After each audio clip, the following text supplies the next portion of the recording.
بالله من شرور أنفسنا ومن سيئات أعمالنا من يهد الله فلا مضل له ومن يضلله فلا هادي له ونشهد أن لا إله إلا الله وحده لا شريك له ونشهد أن سيدنا ومولانا محمدا عبده ورسوله صلى الله عليه وعلى آله وأصحابه وأزواجه وذرياته وأهل بيته وبارك وسلم تسليما كثيرا كثيرا. أما بعد فأعوذ بالله من الشيطان الرجيم. بسم الله الرحمن الرحيم. قد أفلح المؤمنون الذين هم في صلاتهم خاشعون والذين هم عن اللغو معرضون والذين هم للزكاة فاعلون والذين هم لفروجهم حافظون إلا على أزواجهم أو ما ملكت أيمانهم فإنهم غير ملومين فمن ابتغى وراء ذلك فأولئك هم العادون والذين هم لأماناتهم وعهدهم راعون والذين هم على صلواتهم يحافظون أولئك هم الوارثون. صدق اللہ العلی العظیم. اللہ رب العزت نے ہم تمام مسلمانوں کو، تمام انسانیت کو ایک اللہ پر ایمان رکھنے کی اور ایک قرآن پر عمل کرنے کی حکم دیتا ہے.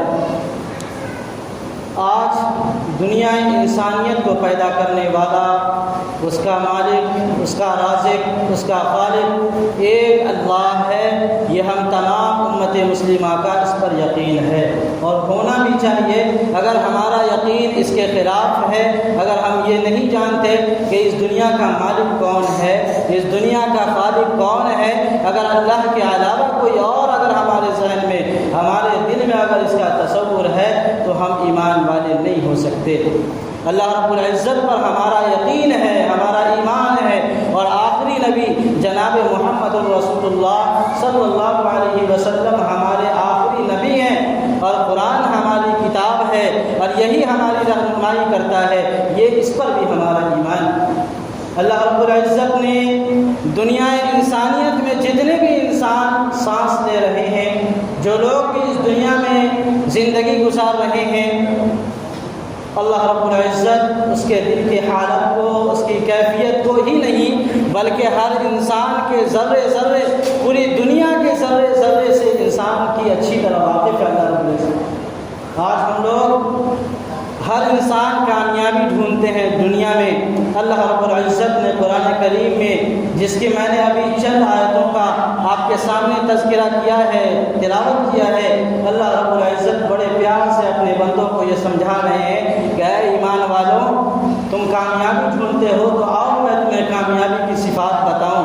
آؤ میں تمہیں قرآن سے وہ ہدایت اور قرآن سے وہ رہنمائی دوں جو قرآن میں اللہ رب العزت نے فرمایا ہے کہ اگر ان 7 صفات پر جس پر اللہ رب العزت نے حکم دیا ہے کہ ان پر ایمان لاؤ اور اس کو یقین کرو، اس پر عمل کرو، تب تم کامیاب ہو سکتے ہو.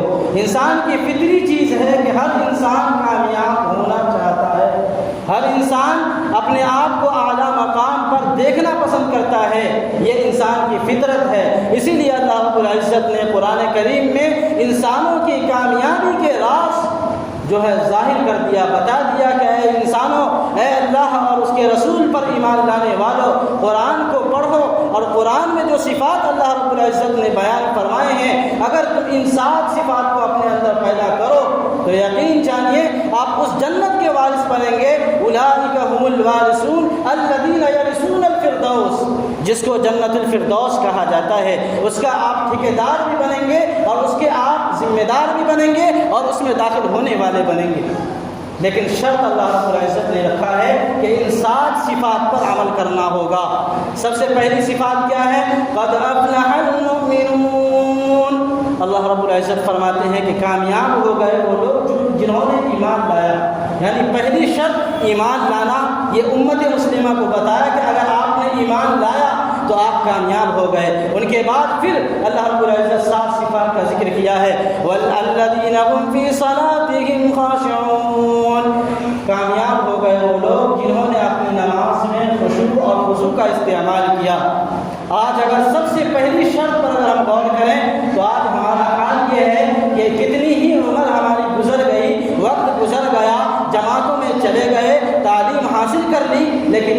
پڑھنے کا جو طریقہ تھا وہ طریقے کو ہم نے نہیں سیکھا۔ آج وہ طریقہ جنہوں نے اللہ رب العزت نے فرمایا کہ خشوع اور خضوع، کتنے ہی نمازی تو ایسے ہیں جو مسجد میں انٹری کرنے کے بعد، مسجد میں داخل ہونے کے بعد ایک قدم ان کے صف میں ہوتا ہے، دوسرا قدم اس کا پیچھے ہی ہوتا ہے اور ہاتھ اٹھا کر نیت بن چکی ہے۔ یہ اتنی عجلت اور اتنی جلدی ہے کہ وہ صحیح سے کھڑا بھی نہیں ہو پائے اور انہوں نے نیت کو باندھ لیا۔ خضوع اصل کہتے ہیں دل کے سکون کو، دل کو اپنے، خضوع کہتے ہیں جھکا دینے کو، اپنے جسم کو جھکا دینا، اور خشوع کہتے ہیں اپنے جسم کے اعضاء کے، اپنے قلب کو اللہ کے نماز کے لیے مطمئن کر دینا۔ آپ دیکھیے ہماری نماز ہے، ہم نماز پڑھتے ہیں، نہ نیت صحیح سے باندھتے ہیں، نہ صحیح سے کھڑا ہو پاتے ہیں۔ آج اگر ہم مسجد میں داخل ہونے کے بعد ایک قدم پیچھے رہتا ہے، ہم نیت باندھ کر کھڑے ہو جاتے ہیں اور یہ سمجھتے ہیں کہ ہماری نماز ہو گئی، حالانکہ اللہ رب العزت نے شرط رکھا ہے کہ خضوع اور خشوع یہ دونوں ہونا چاہیے، تب آپ کی نماز کامیاب بھی ہوگی اور مکمل بھی ہوگی اور مقبولیت بھی حاصل ہوگی۔ اس کے بعد والذین هم فی صلاتهم خاشعون والذین هم عن اللغو معرضون، اور دوسری شرط جو ہے اللہ رب العزت نے ایمان والوں سے رکھا ہے کہ اے ایمان والوں، جو تم آپس میں لغویات باتیں کرتے ہو، لغو کی باتیں کرتے ہو، جن باتوں سے نہ امت کا فائدہ ہونے والا ہے نہ خود اپنا فائدہ ہونے والا ہے، بلکہ ایسی باتیں جو ہوٹلوں میں کیا کرتے ہیں، ایسی باتیں جو بازاروں میں اور چوراہوں پر بیٹھ کر کیا کرتے ہیں، ایسی باتوں سے عن اللغو معرضون، اپنے آپ کو پھیر دیجئے، اپنے آپ کو ایسے لغویات سے بچا لیجئے، چھوڑ دیجئے۔ یہاں تک نہیں بلکہ یوں فرمایا کہ لغویات کی باتیں جہاں ہو رہی ہو، باتوں کی درکنار وہاں جانے سے بھی پرہیز کیجیے۔ والذین هم عن اللغو معرضون، اللہ رب العزت نے بڑے پیار سے آج ہمیں کامیابی کا راز بتا رہے ہیں۔ والذین هم للزکاۃ فاعلون، اس کے بعد تیسری شرط جو قرآن کریم میں اگر نماز کے بعد سب سے زیادہ اگر حکم دیا گیا تو اسی شرط کے بارے میں دیا گیا، والذین هم للزکاۃ فاعلون، اے لوگوں جب تم حسب استطاعت ہو جاؤ، تمہارے اوپر زکوٰۃ واجب ہو جائے تو اپنے اوپر زکوٰۃ جو حق ہے وہ زکوٰۃ آپ نکال دیجیے، غریبوں کا جو حق ہے وہ غریبوں کو دے دیجیے، اپنے آپ کو اس مال سے بری ہو جائیے جس کے بارے میں سورہ توبہ میں فرمایا گیا، یوم یحمى علیہا فی نار جہنم فتکوی بہا جباہہم وجنوبہم وظہورہم ھذا ما کنزتم لانفسکم فذوقوا ما کنتم تکنزون۔ یہ قرآن کریم میں زکوٰۃ کے متعلق فرمایا گیا کہ یہ وہ زکوٰۃ ہے جس سے اگر آپ نے زکوٰۃ ادا نہیں کیا گیا تو قیامت کا وہ دن آئے گا جب ایک لوہے کو تپایا جائے گا، آگ میں اس کو لال کیا جائے گا، اس کو جنبش دی جائے گی اور اس سے آپ کے پیٹھ کو داغا جائے گا، آپ کے پیشانی کو داغا جائے گا اور بتایا جائے گا ھذا ما کنزتم لانفسکم فذوقوا ما کنتم تکنزون، یہی وہ مال ہے جس کو آپ نے دنیا میں اپنے عیش و عشرت کے لیے جمع کیا تھا، اپنے آنے والی زندگی کے لیے جمع کیا تھا کہ ہماری زندگی میں آسائش کے سامان بنیں گے اور عشرت کے سامان بنیں گے۔ آج تم مزہ چکھو اس مال کے جمع کرنے کا۔ تیسری شرط اللہ رب العزت نے زکوٰۃ کی ادائیگی کا دیا ہے۔ اس کے بعد والذین هم لفروجهم حافظون، آج ہمارے سماج میں سب سے زیادہ اگر خبریں آتی ہیں، اگر اخبارات کا جائزہ لیا جاتا ہے، سوشل میڈیا کو اگر اٹھا کر دیکھا جاتا ہے تو سب سے زیادہ اگر خبریں آتی ہیں تو فلاں جگہوں پر فلاں لڑکی کا ریپ ہوا، فلاں جگہوں پر فلاں لڑکیوں کے ساتھ عزت کی گئی، عزت آبروریزی کی گئی، فلاں لڑکے کو لے کر بھاگا۔ یہ سب سے بڑی ذمہ داری یہ ہے والذین هم لفروجهم حافظون کہ اپنی شرمگاہ کی حفاظت کرنا۔ یہ چوتھی شرط اللہ رب العزت نے رکھا کہ اگر کامیاب آپ ہونا چاہتے ہیں اس چوتھی شرط کا بھی آپ کو اہتمام کرنا ہوگا، اپنی شرمگاہوں کی حفاظت کرنی ہوگی۔ اس کے بعد اللہ رب العزت نے فرمایا الا علی ازواجہم او ما ملکت ایمانہم، حلال طریقے بھی اللہ نے رکھے ہیں جس کو قرآن میں فرمایا ہے الا علی ازواجہم، کہ حالانکہ اگر آپ کو شہوت ابھرتی ہے، شرمگاہ کے استعمال کرنے کی ضرورت پڑتی ہے تو آپ کا سب سے آسان طریقہ نکاح کا، آپ نکاح کر لیتے، او ما ملکت ایمانہم، وہ آپ کی ملکیت میں آ جاتی، آپ جس طرح اس سے فائدہ اٹھانا چاہتے اٹھاتے، آپ کوئی گناہ گار نہیں ہوتے۔ او ما ملکت ایمانہم فانہم غیر ملومین، اور ایسے شخص پر ملامت بھی نہیں کیا جاتا۔ لیکن آج وقت پر شادی نہ ہونے کی وجہ سے، اگر اپنے بچوں کی بے پردگی کی وجہ سے، ماں باپ کی کوتاہی کی وجہ سے لڑکیاں بے پردگی میں گھومتی ہیں، لڑکے وہ جو ہے اپنے ماں باپ سے ان کنٹرول ہو کر وہ گھومتے ہیں، اور تعلیمی مخلوط اپنے تعلیم کے اندر جب دونوں آپس میں ملتے ہیں، ان دونوں کے تعلقات بنتے ہیں، اور وہ شرط جو اللہ رب العزت نے رکھا ہے، اس شرط کا جنازہ نکلتا ہے، اس شرط کی بھی پابندی کرنی ہوگی۔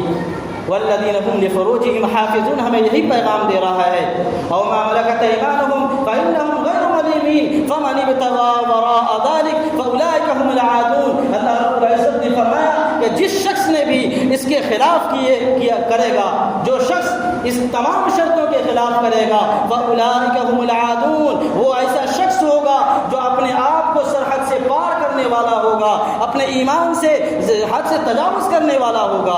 آپ جانتے ہیں کسی بھی ملک کا ایک سرحد ہوا کرتا ہے، اس ملک کے جو حاکم ہوتے ہیں اس سرحد پر اپنے فوجی کو، اپنے سپاہی کو تعینات کرتا ہے، متعین کرتا ہے کہ اگر اس سرحد سے کوئی پار جائے یا کوئی سرحد میں انٹری کرے اس کے خلاف سخت کارروائی کی جائے۔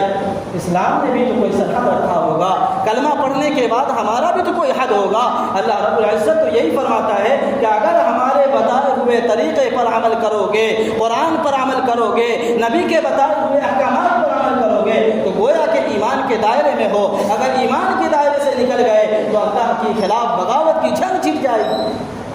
والذین هم لاماناتهم وعهدهم راعون، اس کے بعد سب سے بڑا مسئلہ ہمارے سماج کا امانت کے لیے آتا ہے، چاہے امانت وہ حقوق اللہ سے تعلق رکھتے ہوں یا حقوق العباد سے تعلق رکھتے ہوں۔ آج ہم لوگوں نے امانت کو صرف اس طور پر سمجھا ہے کہ امانت وہ چیز ہے جو کوئی انسان ہمیں پیسے دے دے یا کوئی سامان دے دے، آج وہ امانت ہمارے پاس رکھا، صرف یہ مشہور ہے سماج میں کہ یہی امانت ہے، بلکہ اللہ رب العزت فرماتے ہیں کہ یہ حقوق العباد کی امانت ہے۔ حقوق اللہ کی امانت کیا ہے وہ سنیے۔ حقوق اللہ کی امانت یہ ہے کہ آپ کے اوپر نماز فرض کی گئی ہے، آپ کے اوپر روزے فرض کیے گئے، زکوٰۃ کو واجب کیا گیا، اگر ان واجبات کو، ان فرض کو اگر آپ نے ادا نہیں کیا تو گویا کہ حقوق اللہ کی امانت میں آپ نے خیانت کیا۔ اللہ رب العزت نے آپ کو ذمہ داری دی تھی، امانت دی تھی کہ میرے روزے کو سنبھال کر رکھنا، نمازوں کی پابندی کرنا۔ آج ہم لوگوں نے نہ روزے کا اہتمام کیا نہ نمازوں کا اہتمام کیا، تو گویا کہ ہم نے حقوق اللہ کے امانت میں خیانت کیا۔ اللہ رب العزت فرماتے ہیں کہ امانت کے پاسداری کرنا، امانت کو امانت کے طور پر ادا کرنا، یہ بھی ایک شرط ہے ایمان لانے کے بعد۔ اگر اس امانت کو آپ نے خیانت نہیں کیا تو یقیناً جانیے آپ کامیاب ہو گئے۔ وعہدہم راعون، اس کے بعد آگے ایک اور شرط ہے عہد و پیمان، جو عام طور پر لوگ وعدہ خلافی کرتے ہیں، وعدہ کسی سے کر کے وعدے سے مکر جاتے ہیں، یعنی کہ کسی شخص کے ملنے کا ہم نے وعدہ کیا کہ فلانی جگہ پر فلانے وقت میں فلاں دن ہم ملیں گے، لیکن وہ شخص وہاں گیا اور یہ انتظار میں رہ گیا، وہ نہیں مل سکا۔ یا فلانے شخص نے وعدہ کیا تھا کہ ہم تمہاری فلانے جگہ پر مدد کریں گے، تمہیں اتنے پیسے دیں گے، اگر وہ وعدے کے خلاف کر دے تو یہ بھی اللہ رب العزت نے فرمایا کہ یہ بھی شرط اگر آپ نے توڑ دیا تو گویا کہ ایمان لانے کے بعد اگر کامیابی چاہتے ہیں تو اس امانت کے اور اس عہد و پیمان کا بھی خیال آپ کو رکھنا ہوگا۔ والذین هم لاماناتهم وعهدهم راعون، اس کے بعد والذین هم علی صلواتهم یحافظون، یہ آخری شرط اللہ رب العزت نماز سے شروع کیا اور نماز پر ختم کر رہے ہیں۔ والذین هم علی صلواتهم یحافظون، کہ اپنی نمازوں کی حفاظت کر لینا، یہ بھی ایک شرط ہے۔ اگر آپ نے نماز کی حفاظت کر لی، اگر نماز کو نماز کے طریقے سے پڑھا، نماز کے حق کو ادا کر دیا تو یقین جانیے آپ کی کامیابی آپ کے قدم چومے گی۔ آج ہم لوگوں نے دنیا کی عشرت سامان میں، دنیا کی کامیابی میں اپنی کامیابی کو ڈھونڈتے ہیں، محلات کو اور پیسے کو اور زندگی آسائش کے ساتھ گزر جانے کو کامیابی سمجھتے ہیں۔ اللہ رب العزت نے فرمایا کہ اصل کامیابی تو وہ ہے جو دنیا سے جانے کے بعد آخرت کے لیے ہم کامیابی کا راستہ ڈھونڈیں۔ یقین جانیے اذان کے بعد نماز کے لیے کتنا وقت ہوتا ہے؟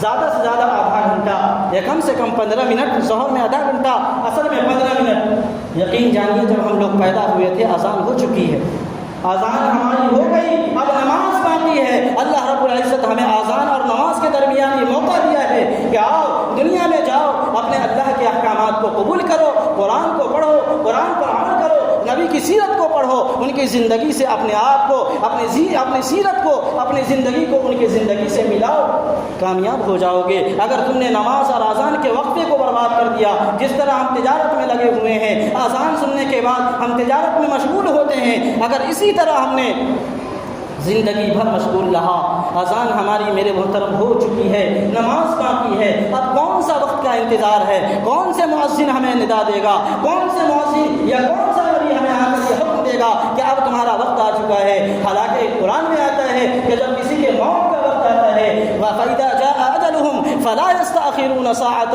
وَلَا يَسْتَقْدِمُونَ۔ اے لوگوں، جب کسی کے موت کا وقت آتا ہے، ایک سیکنڈ، ایک مہلت بھی نہیں ملتا کہ کوئی انسان اپنے اعمال کو درست کر لے۔ اسی لیے ضرورت اس بات کی ہے کہ ہم اپنے اذان کے اور نماز کے درمیان کے وقت کو صحیح طور پر استعمال کریں، نمازوں کی پابندی کریں اور قرآنی احکامات کو قبول کریں، اور اپنے بچیوں کو پردے کے ساتھ بازار میں یا کسی ضرورت کی وجہ سے اگر باہر نکلنا پڑے، اللہ کے واسطے پوری پابندی اور پورے اہتمام کے ساتھ پردے کا استعمال کریں اور پردے کا حکم دیں۔ ایسا نہ ہو کہ ایک دن وہ جب جوان ہوگی آپ اس کے سدھرنے کا انتظار کریں گے، آپ کبھی ایسا نہیں دیکھے ہوں گے کہ کوئی درخت ٹیڑھا سے شروع ہوا، ٹیڑھا ہو کر بڑا ہوا اور اگر کسی انسان اس کو سیدھا کر دے، ایسا کہیں ہسٹری میں یا کہیں تاریخ میں ملتا ہی نہیں، ایسا کوئی کر ہی نہیں سکتا۔ اگر وہ درخت کو آپ نے ٹیڑھے کو سیدھا کرنا چاہا، وہ درخت ٹوٹ جائے گا، سیدھا نہیں ہوگا۔ اسی لیے اپنے بچوں کی صحیح تربیت کریں تاکہ وہ بچے سے ہی اپنی تربیت کو، اپنے نبی کے احکامات کو پڑھیں، قرآن کو پڑھیں، دین سے اس کا تعلق ہو، تب ہم اپنے بچوں کو کامیابی کی راہ پر دیکھ سکتے ہیں۔ اپنے بچوں کو قرآن سکھائیں۔ آج ہمارے بچے جب ٹک ٹاک کو دیکھ کر ڈانس کرتا ہے تو خوش ہوتے ہیں، حالانکہ رونے کا مقام تھا۔ جس دن اس نے ڈانس شروع کیا اس دن خون کے آنسو رونا تھا، لیکن آج ہمارے سماج میں جب بچے ٹک ٹاک پر دیکھ کر ڈانس کرتے ہیں تو وہ ماں باپ کہتے ہیں کہ ہائی میرا بچہ ڈانس کرتا ہے، دیکھو دیکھو میرا بچہ ڈانس کرتا ہے۔ آج وقت کی تنگی ہے، زیادہ بات نہیں ہو سکتی۔ اللہ رب العزت سے دعا کیجیے کہ بس اسی بات پر اللہ رب العزت ہم تمام امت مسلمہ کو عمل کرنے کی توفیق عطا فرمائے، نماز پنجگانہ کی توفیق عطا فرمائے، اور آخری نبی جناب محمد رسول اللہ صلی اللہ علیہ وسلم کے بتائے ہوئے طریقوں پر عمل کرنے کی توفیق عطا فرمائے۔ وآخر دعوانا ان الحمد للہ۔